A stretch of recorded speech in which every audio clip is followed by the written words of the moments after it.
இந்த கடனை வாங்குறதுல வந்து அது ரொம்ப வாங்குறதுக்கே வாங்கும்போது சொல்லையா வாங்கிட்டு போயிடுவாங்க. 1 லட்ச ரூபாயை திருப்பி கொடுக்கும்போது ஒரு 1000 வாங்கிக்கிறங்களேன். இந்த கொடுத்ததை வசூல் பண்ணுறதுக்காக வேண்டி அவனுக்கு 100 மாதம் வாங்கணும். அவனுக்குதா 10,000 ரூபா கொடுத்துன்னு செய்யணும், 10 மாதம் வந்து கடன் திருப்பி வசூல் பண்ண வேண்டிய நிலையில் அந்த மாதிரி ஆக்கிடுறாங்க. இவன் என்னமோ பிச்சைக்கார மாதிரியும் அவன் முதலாளி மாதிரி 1000 கடனை வாங்கின பிறகு. ஆனால் இஸ்லாம் நமக்கு எப்படி கட்டித்தருது?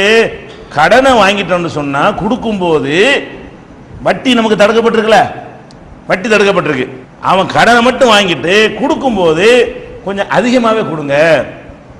நிர்ணயிச்சு கேட்டு கொடுக்கறது தான் குற்றம். 10,000 ரூபா வாங்கிட்டோமா 11 ரூபா வச்சுக்கிறங்க, நீ வச்சுக்கிறங்க. ஒரு மாசத்துக்கு எவ்வளோ, 2 மாசத்துக்கு எவ்வளோ ஒன்று கொடுக்குறோம் தப்பு மார்க்கத்தில். ஒருத்தன் கடன் மார்க்கம் எப்படி சொல்லுது? இந்த மனப்பான்மை நம்ம எல்லாருக்கும் வந்துட்டா தான் கடனை செலுத்துவோம். வாங்கின கடனை விட கொஞ்சம் அதிகமாக செலுத்தணும்னு நம்ம மனசு அப்படி விரிஞ்சு இருந்துச்சின்னு சொன்னால் வாங்கின கடனை கொடுக்காம இருப்போமா? நம்ம வாங்கின கடனை குறைக்கணும்னு நினச்சிட்டு இருக்கிறோம். எப்படியாவது இழுத்தடிச்சு பாதியோட வச்சு தள்ளி விட்டுட்டு இல்லைன்றுவோம். அப்புறமேலே ஒரு 4 தவணை கொடுப்போம். 1000 ரூபா வாங்கிட்டு போட்டேன், அப்புறம் 6000 ரூபா மிச்சம் இருக்குமா? இருக்குன்னு போய் 4 தான் இருக்கும்போது தரத்தனை செஞ்சேன் அப்படின்னு சொல்லுவோம்னு நம்ம நினைக்கிறோம். நம்ம என்ன கடன்பட்டவர்கள் நினைக்கணும், அவனுடைய கஷ்டத்தை பார்க்காம நமக்கு அந்த ரூபாயை தந்தானே, அவன் வட்டிக்கு வாங்கிட்டு இருக்கிற நேரத்தில் சும்மா தந்தான ஒரு சகோதரன். இன்னும் சொல்ல போனால் கடன் கொடுக்கிறவனுக்கு நம்ம வாழுகிற இந்த காலத்தில் வந்து பெரிய நஷ்டம் ஏற்படுகிறது. ரசூல் ஸல்லல்லாஹு அலைஹி வஸல்லம் காலத்தில் வந்து நஷ்டம் ஏற்படாது. கடன் கொடுக்கிறவனுக்கு நஷ்டம் கிடையாதுங்க. தங்க வெள்ளி நாணயங்களை கொண்டு அவங்க வந்து அந்த மதிப்பீடு செஞ்சுக்கிட்டு வந்தாங்க. இப்போ நம்ம என்ன பண்ணுறோம்? பேப்பரில் மதிப்பீடு செஞ்சுக்கிட்டு இருக்கிறோம். நம்ம இது ரூபா நோட்டு வந்த பிறகு என்ன ஆகுதுன்னு கேட்டால், இன்னைக்கு நான் 1 லட்ச ரூபா ஒரு ஆள்கிட்ட கடன் வாங்குறேன். உதாரணமாக 1 லட்ச ரூபா அவர்கிட்ட இருந்தால் 10 பவுன் நகை என் மகளுக்கு வாங்கணும்னு நினச்சிக்கிட்டு இருப்பார். நான் அதை கடனை வாங்கிடுவேன். நான் 1 வருஷம் கழிச்சு திருப்பி கொடுக்குறேன். அப்போ 5 பவுன் தான் வாங்க. நான் திருப்பி கொண்டே 1 லட்ச ரூபா கொடுக்குறேன்னு அப்போ தங்க விலை நெஞ்சிரு ஏறி போயிடும். அந்த 10 பவுன் வாங்க 2 லட்ச ரூபா செலவு பண்ணணும். அப்போ இன்னைக்கு எந்த பொருளை நம்ம கொடுத்தாலும் பணத்துடைய வேல்யூ இறங்கிட்டே இருக்குது. யார்கிட்ட நீங்கள் கடன் வாங்கினாலும் வாங்கின ரூபாயுடைய மதிப்பும் நீங்கள் திருப்பி கொடுக்குற ரூபாயுடைய மதிப்புக்கு சம்மந்தமே இருக்காது. இந்த காலகட்டத்தில் ஒருத்தன் கடன் தந்தால் அவன் நான் பாதிக்கப்படுற நல்ல விளங்கிக்கிறங்க. அப்படி தந்திருக்கிறான்னு நினச்சி நம்ம என்ன செய்யணும்? இந்த மாதிரி நேரத்தை தூக்கிட்டு தந்தானே, அன்னைக்கு ஒரு நகையை வாங்கி வச்சிருந்தான்னா அவனுக்கு லாபகரமாக இருந்திருக்குமே. அப்படி ஒரு விசுவாசமாக நினைத்து கடன் வாங்குறோமா? வாங்குற வரைக்கும் என்னென்னமோ வேஷமெல்லாம் போட்டுவிட்டு வாங்கி முடிச்சவன என்ன செய்யறது? நீ யார் அவனை, எனக்கு நீ எப்படா வந்த, யாரா பார்த்தவன் தெரியாதாங்கிறாங்க. இப்படி சொல்றான். கடனை போய் கேட்டா யார் வாங்கினா, நான் வாங்கினா, நீ கொடுத்தியா என்று பேசக்கூடியவர்கள் இருக்கிறாங்க. சிரிக்கிறதுக்கு சொல்லல, நிஜமாக இருக்கிறார்கள். கடன் கொடுத்தவர்கள் வாங்க முடியாத நிலையை நம்ம நிறைய பார்க்கிறோம். ரசூல் ஸல்லல்லாஹு அலைஹி வஸல்லம் அவங்க வந்து ஒரு தடவை என்ன செஞ்சாங்க, ஒரு ஆள்கிட்ட கடன் வாங்கியிருந்தாங்க. கடன்னா அவங்களுக்கு வாங்கலை. ஒரு ஏழை ஒருத்தர் வந்து கேட்டார்னு சொன்னா என்ன ஜகாத் வந்துகிட்டே இருக்கும். அவ்வளவு நம்பிக்கை கான்ஃபிடென்ட்டா இருந்தாங்க ரசூல் ஸல்லல்லாஹு அலைஹி வஸல்லம். தொடச்சிக்கிட்டு இருந்தா கூட கொடுத்துருவாங்க. ஏன்? நாளைக்கு வரப்போகுது, நாளை கழிச்சு வரப்போகுது, அப்போ ஜக்காத் பணம் வந்து கொடுத்துருவோம்னு சொல்லிட்டு யாராவது கேட்டு வந்தாங்கன்னு சொன்னா பைத்துல் மால்ல இருந்து கொடுப்பாங்க. பைத்துல் மால்ல இல்லைன்னு சொன்னா யாராவது ஒட்டகம் 1-2 கூட வச்சிருப்பாங்க இல்லையா? 2 ஒட்டகம் இருக்குல்ல, உன்னை கூட நாளைக்கு தர்றேன், வந்தவனை தர்றேன் அப்படின்னு சொல்லுவாங்க. அந்த மாதிரி வாங்கி கொடுத்துட்டாங்க. கொடுத்தவன என்ன ஆச்சுன்னு சொன்னா அந்த ஆள் வந்து கேட்டு வர்றாரு. வர லேட் ஆயிடுச்சு. எது வர? வெளியூர்கள்லேருந்து ஜக்காத்து வசூலிச்சு வரும்ல, ஒட்டகங்கள்லாம் கலெக்ட் பண்ணி வர்றது, அது வருவதற்கு லேட் ஆயிடுச்சு. லேட் ஆனவன இந்த ஆளு ரசூல்லாட்டே தாறுமாற என்ன செய்யறாரு? திட்டுறாரு வந்துக்கிட்டு கோவத்தில். என்ன சொல்லி வாங்கினிய? முஸ்லீம் தான், அவர் சகாபி தான். அவனுக்குதா காசுன்னு வரும்போது எல்லா மனிதன் வந்து அந்த மாதிரி ஒரு நிலைக்கு ஆயிடுவாங்க போல இருக்கு. ரசூல் ஸல்லல்லாஹு அலைஹி வஸல்லம் வந்து என்ன செய்யறாங்க? கடுமையான முறையில் அவர் பேசுகிறார். என்ன பேசுனாரு ஹதீஸ்ல வரல, ஆனா என்ன வருது? இருக்கிற ஆட்கள் அந்த ஆளை அடிச்சு கொள்ளவான்னு கேட்கறாங்க. அப்படி பேசியிருக்காரு. இருக்கிற ஆட்கள்னா இந்த ஆளை ஒரு வழி பண்ணட்டுமா, என்ன பேச்சு உங்கள்கிட்ட வந்து என்ன பேச்சு பேசுறான் அப்படின்னு சொல்ற அளவுக்கு சஹாபாக்களுக்கு என்ன இருக்கு? கடுமையான கோபம் வருது. வேணா விட்டுருங்க. என்ன சொன்னாங்க? இன்னலி சாஹிபில் ஹக்கி மகாலன், கடன் கொடுத்தவருக்கு கொஞ்சம் கூட குறைய சொல்ற உரிமை இருக்கிறது. நான் வாங்கிட்டேன், அவர் கொடுத்திருக்கிறாரு. கொடுத்தவர் என்கிட்ட கேட்கும்போது என் மேடம் ஃபால்ஸ் இருக்கு, தப்பு இருக்கிறது. நான் தானே அவர் கடன் பட்டிருக்கிறேன். அப்ப அவர் மேல தப்பு இல்லை, என் மேல தப்பு இருக்குது. அவர் சொல்லத்தான் செய்வார், நான் வாங்க தான் செஞ்சுக்கணும். அப்ப நம்ம கடன் கொடுத்தவர்கள் நம்மளை திட்டுனாங்கன்னா நம்ம என்ன செய்யணும்? அதை கூட சகிச்சுக்கணுமா? ஏன்? அவன் நமக்கு நன்றி, அவனுக்கு ரொம்ப நம்ம நன்றி கடன் பட்டிருக்கிறோம், அவனுக்கு உபகாரம் செஞ்சிருக்கிறான், உதவி செஞ்சிருக்கிறான் அப்படிங்கிறதுக்காக ரசூல் ஸல்லல்லாஹு அலைஹி வஸல்லம் அவர்கள் அதை வந்து தாங்கிக்கிறாங்க. அந்த பேச்சை என்ன செய்யறாங்க? தாங்கிக்கிட்டு அதை இது பண்றாங்க. அப்ப என்ன செய்யறாங்கன்னு கேட்டா, இது வந்துட்டார்ல இவருக்கு அந்த ஒட்டகத்தை, இவர் எத்தனை வயசுப்பா ஒட்டகம் கொடுத்த, அந்த வயசுல ஒரு ஒட்டகத்தை பிடிச்சி கொடுங்கிறாங்க. வயசுக்கு தகுந்த ரேட்டு ஒட்டகம்லாம். 1 வயசு ஒட்டகத்துக்கு இவ்வளவு ரேட்டு, 2 வயசு ஒட்டகம்னா இவ்வளவு ரேட்டு, 4 வயசு ஒட்டகம்னா இவ்வளவு ரேட்டுன்னு ஒரு கணக்கு இருக்குது. மிருக பிராணிகள் அப்படித்தானே இருக்கு. இறைச்சி கூட இருக்கும்ல, சின்ன குட்டியில் கொஞ்சம் இறைச்சி இருக்கும், நல்ல பெரிய கிடையாது ஒரு 10 கிலோ கூட இருக்குமா இல்லையா, அதனால ரேட் அதிகமாக இருக்கும். ரசூல் ஸல்லல்லாஹு அலைஹி வஸல்லம் என்ன பண்ணுறாங்கன்னா, இவர்கிட்ட எந்த வயசில் உள்ள ஒட்டகத்தை நான் வாங்கினேனோ அந்த வயசு என்னன்னு கேட்டு அந்த ஒட்டகத்தை பிடிச்சி கொடு அப்படிங்கிறாங்க. உள்ளே போய் பைத்துல் மாலில் தேடி பார்க்குறாங்க, இவர் எந்த வயசில் அந்த ஒட்டகத்தை கொடுத்தாரோ அந்த வயசில் உள்ளது இல்லை. அப்போ வந்து சஹாபாக்கள் சொல்கிறாங்க, அல்லாஹ்வுடைய தூதரே, அவர் தந்த ஒட்டகம் சின்னது, நம்மள்ட்ட இருக்கிறலாம் பெரிய பெரிய ஒட்டகமாக இருக்குது அப்படின்னு வந்து சொல்கிறாங்க. அப்போ ரசூல் ஸல்லல்லாஹு அலைஹி வஸல்லம் சொல்கிறாங்க, அதையே கொடுங்க, பெருசே கொடுங்க, சின்னது வாங்கினா என்ன செய்யுங்க, பெருசை கொடுங்க அப்படின்னு சொல்லிட்டு சொல்கிறாங்க. இன்ன ஹியாரக்கும் அஹ்சனுக்கும் கலான், உங்களில் சிறந்தவர் யார் தெரியுமா, வாங்கின கடனை அழகிய முறையில் திருப்பி செலுத்தவர் தான் சிறந்தவர். வாங்கினதையே திருப்பி கொடுத்து அழகிய முறை இல்லை, வாங்கினதை விட கொஞ்சம் அதிகமாக கொடுத்தா தான் என்னது அழகிய முறை. அப்போ வாங்கினது வந்து 3 வருஷ குட்டி, அது 5000 ரூபான்னு வச்சுக்கிட்டோம்னா 4 வருஷ குட்டி 6000 ரூபா இருக்கும்ல, ஒரு வருஷத்து 1000 ரூபா கூட இருக்கும்ல. அவ 6 வருஷத்து ஒட்டகை 5 வருஷத்து ஒட்டகையை 4 வருஷத்து ஒட்டகையை கொடுத்தாங்கன்னு சொன்னா அவ வாங்கினதை விட கொஞ்சம் அதிகமாகவும் மதிப்பு கூட்டினதாக கொடுக்குறாங்க. இது வட்டி கிடையாதுன்னு விளங்கிட்டோம். வட்டின்னா என்னங்கிற டெஃபினேஷன் பின்னாடி நம்ம சொல்லுவோம். இது வட்டி கிடையாது. வட்டினா என்ன, இவ்வளவு நாளைக்கு இவ்வளவுன்னு நாளோட சேர்த்து சம்பந்தப்படுத்தி பேசினா தான் வட்டின்னு வரும். அல்லாஹ்வுடைய தூதர் தெளிவாக டிக்ளேர் பண்ணிட்டதுனால இதுல அந்த சந்தேகத்தின் வாசல் வட்டி மாதிரி தெரியுதே, வட்டி ஆயிருமோ என்று பயப்படக்கூடிய ஒரு அம்சம் இருந்தாலும் ரசூல் ஸல்லல்லாஹு அலைஹி வஸல்லம் சொன்ன பிறகு நம்ம ஏன் பயப்படணும்? ரசூல் ஸல்லல்லாஹு அலைஹி வஸல்லம் இதுக்கு மட்டும் விதிவிலக்கு கொடுத்துட்டாங்க. இதுவும் வட்டியுடைய வாடை அடிச்சாலும் இது வட்டி இல்லை, தாராளமாக வாங்கிக்கிறங்க. அப்ப நம்ம கடன் கொடுத்து கடன் வாங்கினவர்கள் இப்ப நியத்து பண்ணிக்கிறன்னு நம்ம யார்கிட்டெல்லாம் கடன் வாங்கணுமோ அதை அழகிய முறையில் நம்ம திருப்பி செலுத்தணும்.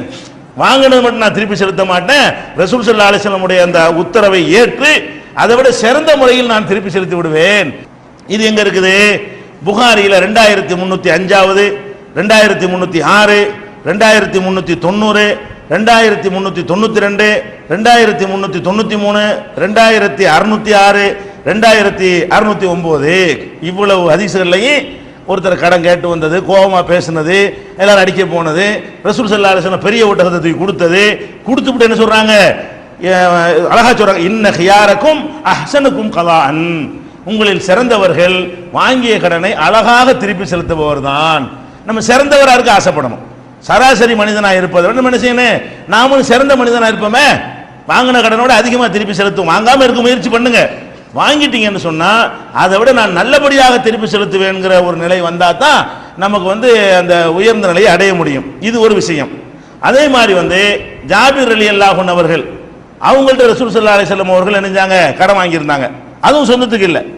ரசூல் ஸல்லல்லாஹு அலைஹி வஸல்லம் அவர்கள் அவங்களுக்குண்டு வாங்கினதை எடுத்துக்கொண்டீர்களே, ஆனால் ஒரு யூதத்தை அடமானம் வச்சு வாங்கினாங்களே, அதை தவிர மற்றபடி யார்ட்டையும் அவங்க சொந்த தேவைக்கு கடன் வாங்கினா, சொந்த அரிசி கோதுமை வாங்கினாங்க இல்லை, ஒரு அந்த உருக்கு சட்டையை வச்சுட்டு அந்த அந்த கடனை தவிர மற்றபடி ஒட்டகம் அது இதுன்னு எல்லாமே மக்களுக்கு தான் வாங்குவாங்க.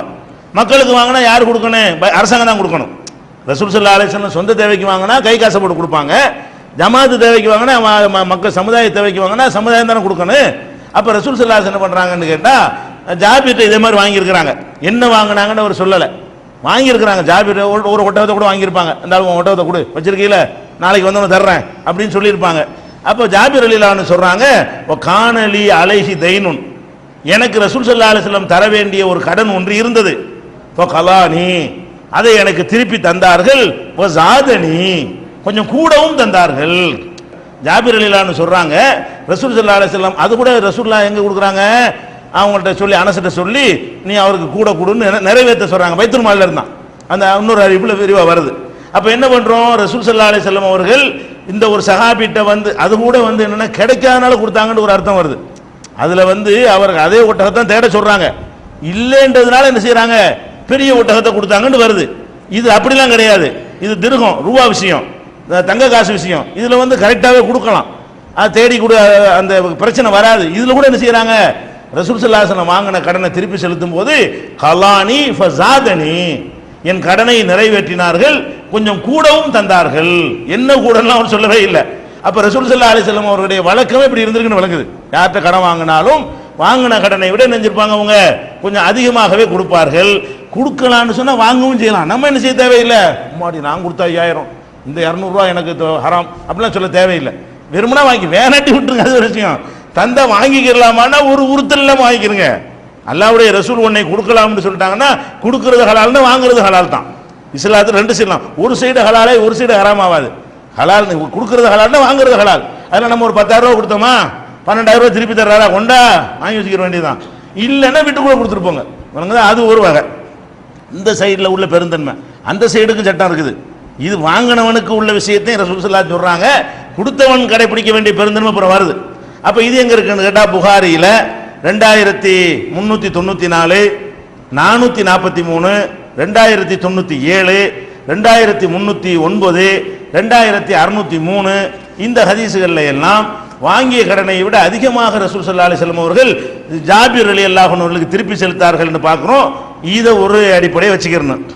சரி, நம்ம நீங்கள் நிறைய பேர் கடன் வாங்கியிருப்பீங்க, கொடுக்க முடியாமல் திணறீங்க. நிறைய பேர் கடன்காரன் தொந்தரவு பண்ணுறான், நீங்கள் ஒளியிறீங்க, பொய் சொல்கிறீங்க, நாளைக்கு தர்றேங்கிறீங்க, அவன் மூஞ்சில் முடிக்க மாட்டேங்கிறீங்க.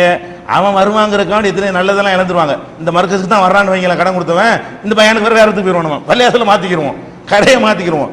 சில பேர் கடைக்காரங்க நல்லா வியாபாரம் பண்ணிக்கிட்டு இருப்பான், அவன் கேஸு கொடுத்து பண்ணுற வரைக்கும் அவனுக்கு நல்லா வியாபாரம் பண்ணுவாங்க. அவன் ஏதோ வந்துட்டான்னு கடன் கொடுத்தான்னு வைங்களேன், கடனும் போயிடும் வியாபாரமும் போயிடும். கடனை வாங்கி போட்டு மறுபடியும் வரமாட்டது, கடைக்கு வரமாட்டான். ஏன் வாங்கின கடனை கேட்பான்ல, ரொக்கத்துக்கு கொடுத்துட்டு இருக்கிற வரைக்கும் வியாபாரிக்கு லாபமாக இருக்கு.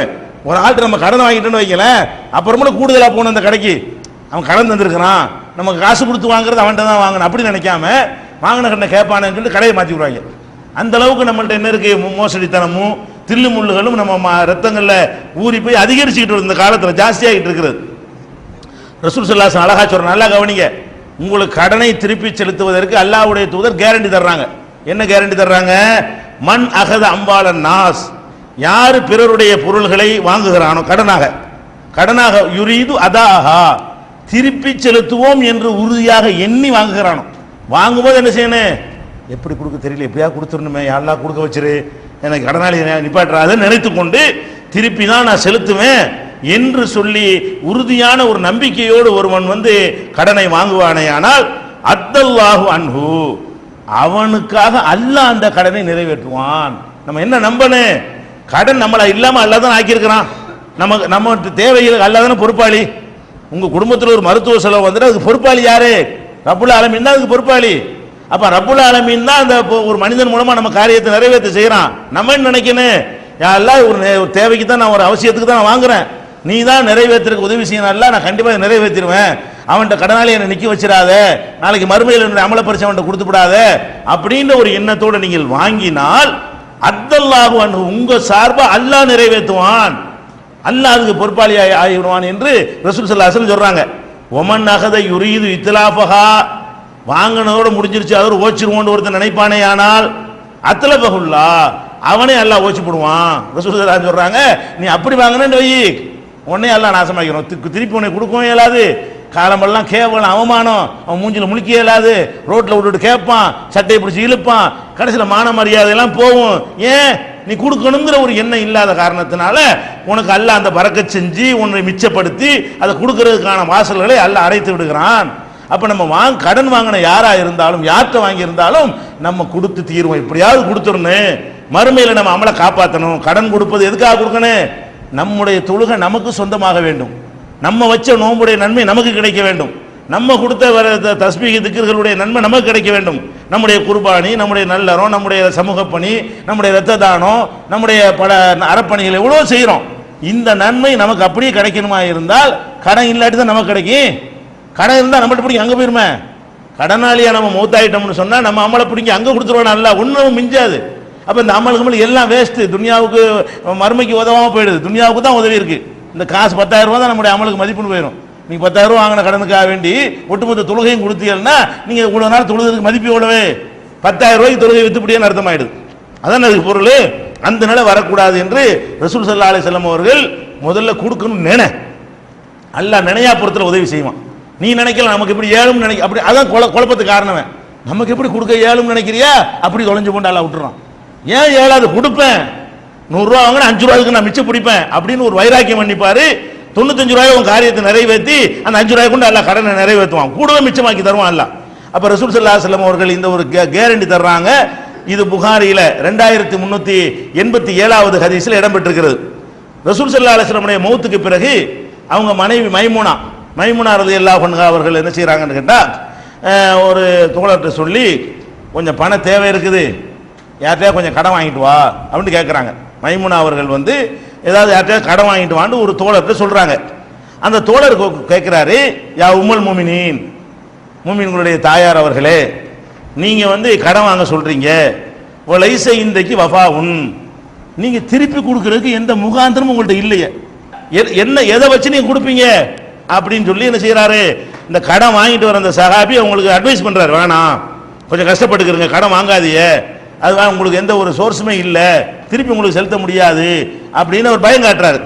அப்போ மைமுனா ரலியல்லாஹு அன்ஹா சொல்றாங்க, சமயத்து ரசூலுல்லாஹி ஸல்லல்லாஹு அலைஹி வஸல்லம் யகூல், ரசூல் ஸல்லல்லாஹு அலைஹி வஸல்லம் சொல்ல நான் கேட்டிருக்கிறேன், போய் பேசாம கடனை வாங்கிட்டு வா.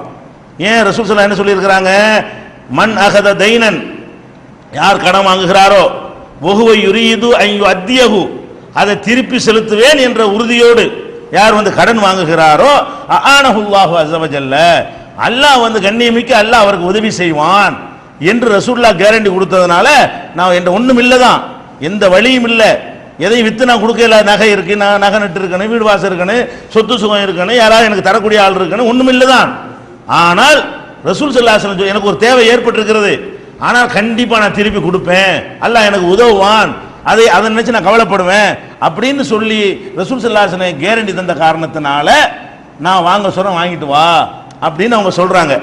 இது வந்து திருமதியில 4608வது ஹதீஸாக இது பதிவு செய்யப்பட்டிருக்கிறது. அப்ப இதில் நம்ம என்ன வழங்குறோம், ஒருத்தட்ட கடன் வாங்கும் பொழுது திருப்பி கொடுக்குறோங்கிற எண்ணத்தை நல்லா பதிய வச்சுக்கிட்டு ஆழமாக அந்த நம்பிக்கையை உண்டாக்கி கொண்டு என்ன செய்யணும், கடனை வாங்கணும், அதுக்கு எல்லாம் உதவி செஞ்சிருவான். அடுத்து வந்து ஒருத்தர் கடனாளியா இருக்காருன்னு வைங்க, அவர் கடனாளியா இருக்கிறவர் மரண வேலையை நெருங்கும் பொழுது வாரிசுகளுக்கு வசியத்து செய்யணும்.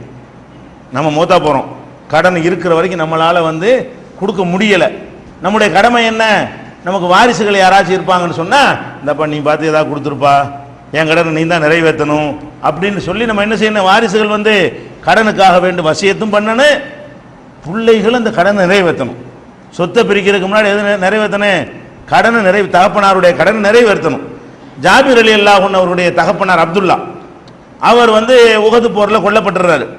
கொல்லப்பட்ட உடனே ரொம்ப கடனாளியாக இருந்தார், கடனோடய மூத்தா போயிட்டார். இப்போ ஷஹீதுக்கு எல்லா பாவமும் மன்னிக்கப்படும், கடன் மன்னிக்கப்படாது. அந்த உஹது போர்க்களத்தில் இவர் ஜாபிரும் களத்தில் நிற்கிறாரு, அது அப்துல்லாவும் இருக்கிறார் போர்க்களத்திலேயே. போர்க்களத்தில் காயம் பட்டு குற்றுயிரும் குலையுருமா இருக்கும் பொழுது ஜாபிரை கூப்பிட்டு, மகனே நீ வந்து எனக்கு ஒரு கடன் ஒன்று இருக்குது, என் பிள்ளைகள்லாம் இருக்குது, நீ நல்லபடியாக பார்த்துக்க, உன் தங்கச்சி மாதிரிலாம் நினைச்சிங்க, நல்லபடியா நீ பார்த்துக்க, எனக்கு மரணம் நெருங்கிருச்சு, எனக்கு சில கடன் இருக்கிறது, நீ எப்படியாவது கஷ்டப்பட்டு நினைச்ச இந்த கடனை அடைச்சிரு அப்படின்னு சொல்லி வசியத் பண்ணிட்டு போறாங்க. உடனே வசியத் பண்ணிட்டு போனா என்ன இருக்குது, ஏற்கனவே சொல்லியிருக்கிறோம், ஒரே ஒரு தோட்டம் தான் இருக்குது, தோப்பு, பேரிச்ச மர தோப்பு தான் இருக்கிறது. அந்த தோப்புடைய உற்பத்தி ஆகிற பொருளுக்கும் வாங்கின கடனுக்கு என்ன செய்யல, டேலி ஆக மாட்டேங்குது. ரசூல் ஸல்லல்லாஹு அலைஹி வஸல்லம் போய் முறையிடுறாரு, பாருங்க கடனை ஒப்பிட்டு போனவனை அந்த சொத்தையே கொடுத்து கடனை தீக்க பார்க்குறாரு அவர். ரசூல் ஸல்லல்லாஹு அலைஹி வஸல்லம் முறையிடுறாரு. அவங்க கடன் கொடுத்தால கூட பேசி பார்க்குறாங்க, அதெல்லாம் முடியாது, வாங்கினது அப்படி தான் தரணும். அப்போ ரசூல் ஸல்லல்லாஹு அலைஹி வஸல்லம் செஞ்சாங்க, பேரிச்சம்பழத்தெல்லாம் எடுத்து வைப்பான்னு சொல்லி அவங்க கையினால் அளந்து கொடுத்து மிச்சம் இருந்துச்சுன்னு படிச்சவா இல்லையா. அப்போ ரசூல் ஸல்லல்லாஹு அலைஹி வஸல்லம் அவர்கள் வந்து இந்த பரக்கத்துக்காக அவருக்காக துவா செஞ்சு அவர் கடனை தீர்க்கிறாங்க. அப்போ ஒரு மரணிக்கிற நேரத்தில் அவரும் அந்த கடனுக்காக வசிய செஞ்சுட்டு போறாரு. மகனும் அந்த பொறுப்போடு என்ன செய்யறாரு, தகப்பனாரை குற்றவாளி ஆக்கிடக்கூடாது என்பதற்காக இருக்கிற ஒரே சொத்து அந்த பேரிச்சம்பழ தோப்பு தான், அதை கொடுத்தாலும் பரவாயில்லை, எங்க பாப்பா கடனாளியா இருக்கக்கூடாது என்பதற்காக அவர் அக்கறை செலுத்தினாருங்கிற ஒரு செய்தியை புகாரியில 1351வது ஹதீஸா பார்க்கிறோம். அதே மாதிரி இன்னைக்கு இது ரொம்ப முக்கியமான ஒரு மேட்டருங்க, பெற்றோர்களுடைய கடனை தீர்க்கிற விஷயம் இருக்குல்ல. இன்னைக்கு இறந்து போய் தகப்பனார் இறந்துட்டாரு, தாயார் இறந்துட்டாங்கன்னு சொன்னா அவங்களுக்கு என்னென்ன வீணானதெல்லாம் செய்யறாங்க. மார்க்கத்தில் என்ன சொல்லியிருக்கு அதை செய்யாம கத்தங்கிறாங்க, பாத்தியாங்கிறாங்க, அதுங்கிறாங்க, இது என்னென்னமோ சடங்குகள்லாம் பண்றாங்க. ஆனா இதெல்லாம் செய்யாட்டி செஞ்சா தான் இல்லை கேள்வி, ஏன்டா செஞ்சுன்னு கேட்பானே தவிர செய்யாட்டி எல்லாம் ஒண்ணுமே கேட்க மாட்டான். ஆனால் அவர் தகப்பனார் கடன் பெற்றிருப்பாரு, அதை பத்தி நினைக்கணுமா இல்லையா? அது நம்ம மேல கடன், அப்பா பட்ட கடன் பிள்ளைய தான் சேரும், அம்மா பட்ட கடனை புள்ள தான் கொடுக்கணும்னு நினைக்கணுமா இல்லையா? அந்த உணர்வுகள் அற்றவர்களாக சமுதாயத்தில் எல்லாருமே இருக்கிறார்கள். ரசூல் ஸல்லல்லாஹு அலைஹி வஸல்லம் அவர்கள்ட்ட வந்து ஒருத்தர் கேட்கிறாரு, என்னுடைய தாயாருக்கு வந்து ஹஜ்ஜு கடமையா இருந்தது, சில அறிவிப்புல என்ன தகப்பனாருக்குலாம் வருது, தாயாருக்கு தகப்பனாருக்கும் பல மாதிரி அறிவிப்புகள் வருது, மாறி மாறி வருது. ஹஜ்ஜு கடமையா இருந்தது, கடமையாயிட்டு அதை நிறைவேற்றாம நினைச்சிட்டாங்க, மூத்தாயிட்டாங்க, அவங்களுக்காக நான் நிறைவேற்றலாமா அப்படின்னு கேட்கிறாரு. என் தகப்பனாருக்கு தாயாருக்கு ஹஜ்ஜு கடமையா இருந்துச்சு, வசதிலாம் இருந்து போகாம இருந்துட்டாங்க. வசதி இருந்திருக்கு, இந்தா போகாம அந்த போகாம நினைஞ்சிருப்பாங்க, போகாம இருந்திருப்பாங்க, மூத்தா இருப்பாங்க. அப்ப இதை வந்து ரசூலுல்லாஹ்ட்ட முறையிட்ட உடனே அப்ப ரசூல் ஸல்லல்லாஹு அலைஹி வஸல்லம் என்ன சொல்றாங்கன்னு கேட்டா, உங்க தாயாருக்கு தகப்பனாருக்கு கடன் இருந்தா நீ தானே கொடுக்கணும், அழகா கேட்கறாங்க. அப்ப அல்லாஹ்வுடைய கடன் நிறைவேத்து போ, ஹஜ் வந்து அல்லாஹ்வுடைய கடமை. அப்படியே மனுஷன்ட்ட உங்க தாயார் தகப்பனார் கடன் வாங்கினா நீ தானே கொடுப்ப, மனுஷன்ட்ட உங்க தாயார் கடன் வாங்கி தான் நீ தானே கொடுப்ப. அப்ப ரசூல் ஸல்லல்லாஹு கேட்கறாங்க, அர ஐத்த லவ்கானாலா உம்மிக்க தைனுன், உன் தாயாருக்கு ஒரு கடன் ஏதாவது இருந்தால் குந்த காலிஹி நீ தானே நிறைவேற்றுவ, அது மாதிரி நிறைவேற்று, ஹஜ்ஜை நிறைவேற்றுங்கிறாங்க. அதுக்கு உதாரணமே என்ன காட்டுறாங்க, உன் கடனை நிறைவேற்றுவது எப்படி கடமையோ அது மாதிரி இந்த ஹஜ்ஜிங்கிற கடமையை நிறைவேற்றுவது உனக்கு கடமை அப்படின்னு சொல்லி அந்த கடமையை உதாரணம் காட்டி இந்த கடமையை சுட்டி காட்டுறாங்க. அப்ப நம்ம என்ன வழங்கணும், ஒருத்தர் வாங்கின கடனுக்கு அவர் மட்டும் பொறுப்பாளி அல்ல, அதற்கு பிறகு அவருடைய பிள்ளைகள் பொறுப்பாளி ஆகிறார்கள். நம்ம பெற்றோர்கள் பட்ட கடன் அதையும் நீங்க விசாரிக்கணும். வாப்பா யார்ட்டா கடன் பட்டிருக்காரு, மூத்தா போன உங்களுடைய பெற்றோர்கள் இல்லாமல் இருப்பார்களே ஆனால், மூத்தா இருப்பார்களே ஆனால் அவரோடு பழகினவர்களிடம் என்ன கேட்கணும், எங்க வாப்பா ஏதாவது கடன் வாங்கியிருந்தாரு உங்களுக்கு தெரியுமா, யார்கிட்ட வாங்கி இருந்தாருன்னா நம்ம நேர போய் உங்கள்ட்ட கடன் வாங்கிட்டு எங்க வாப்பா மூத்தா போயிட்டாரு இந்தாங்கன்னு கொடுக்க முடிஞ்சா கொடுத்துருங்க. கொடுக்க வழி இல்லையா என்ன செய்யுங்க, மன்னிச்சுக்கிறீங்க போயிட்டாரு, இனிமே என்ன செய்ய வசதி இல்லை, நீங்க அந்த கடன் அல்லாவுக்கா மன்னிச்சு விட்டுருங்க துனியாவிலேயே அப்படின்னு கேட்கக்கூடிய அளவுக்கு நம்ம என்ன செய்யணும், பெற்றோருக்கு அந்த கடன் பட்டவர்களாக இருக்கிறோம். அதை நம்ம செய்யறது கிடையாது. இன்னும் சொல்ல போனா குர்ஆன்ல அல்லாஹ் என்ன சொல்றான், வாரிசு உரிமை சட்டத்தை சொல்லும் பொழுது 4:11-12 சொல்லும் பொழுது மிம்பாதி வசியத்தின் யூசாபிஹா அவு தைனின், ஆம்பளைக்கு இவ்வளவு, பொம்பளைக்கு இவ்வளவு, புருஷனுக்கு இவ்வளவு, பொண்டாட்டிக்கு இவ்வளவுன்னு சொல்லும் பொழுது அல்லாஹ் என்ன செய்யறான், இதெல்லாம் எப்ப பிரிக்கணும் தெரியுமா, மிம்பாதி வசியத்தின், அவர் செஞ்சுட்டு போன வசியத்தை நிறைவேற்றின பிறகு, அவு தைனின் கடனை நிறைவேற்றின பிறகு தான் செய்யணும். ஃபர்ஸ்ட் என்னது, வாப்பா மூத்தா போயிட்டாருன்னா ஒரு சொத்து என்ன செய்யணும், கடன் போக மிச்சம் இருந்ததை நீங்க எடுத்துக்கணும். முதல்ல நீங்க சொத்தை முதல்ல பங்கு போட்டுக்கிறீங்க. ஆனா நம்ம என்ன செய்யணும், அவர் வச்ச ரூபாய் வந்து 10 லட்ச ரூபா வச்சுட்டு போயிருக்கிறாரு, ஒரு சொத்து 10 லட்ச ரூபா கடன் இருக்குது, வாரிசு தொட முடியாது மார்க்க சட்டப்படி. நீங்க என்ன செய்யணும், 10 லட்ச ரூபாய் சொத்தையும் வந்து கடனாள்கிட்ட கொடுத்துட்டு இருந்தாப்பா எங்க வாப்பா கடன் இல்லைன்னு சொல்லி நீங்க வெறும் ஆளா நின்றுக்கிறன்னு. அதுவும் இல்லாம அதையும் தாண்டி இருந்துச்சுன்னு சொன்னா 10 லட்ச ரூபா வீட்டை வச்சுட்டு போயிருக்காரு, 15 லட்ச ரூபா கடன் வச்சுட்டு போனாருன்னு சொன்னா கையில இருந்து போட்டு கொடுக்கணும். நம்ம என்ன செய்யறோம், கடன் வாப்பாக்கு கடன் இருக்கான்னு எத்தனை பேர் கேட்டோம். நம்முடைய வாப்பா அம்மாக்கள் நம்முடைய சொந்தக்காரங்களை மூத்தா போயிருக்கும் போது அல்லாஹ்வுடைய தூதர் ஜனாசா தொழுகைக்கு மறுத்திருக்கிறாங்களே, அவ்வளவு பெரிய பாரதூரமான விஷயமா இருக்குது. நம்ம பெற்றோருடைய கடனோடு நம்ம போய் சேர்ந்துட்டாருன்னு சொன்னா அவருடைய நன்மையெல்லாம் பாழா போயிருமே. நம்ம வாப்பா சொர்க்கத்துக்கு போகணும், அதுக்கு தானே பாத்தியா வருங்கிறீங்க, இல்லாத ஒண்ணு ஓதுறீங்க. அவர் சொர்க்கத்துக்கு போறாத என்ன செய்யணும், அவர் செஞ்ச நல்லறங்களை அவருக்கு காப்பாத்தி கொடுங்க. எப்படி காப்பாத்துறது, கடன்களை பூரா தீத்தா காப்பாத்திடலாம். அவர் பட்ட கடனை எல்லாம் நம்ம அடைச்சிட்டோம்னு சொன்னா மறுமையில கேட்க முடியாது. புள்ள அடைச்ச கடனை அவரே அடைச்ச கடனாக அல்லாஹ் ஏத்துக்குருவான்.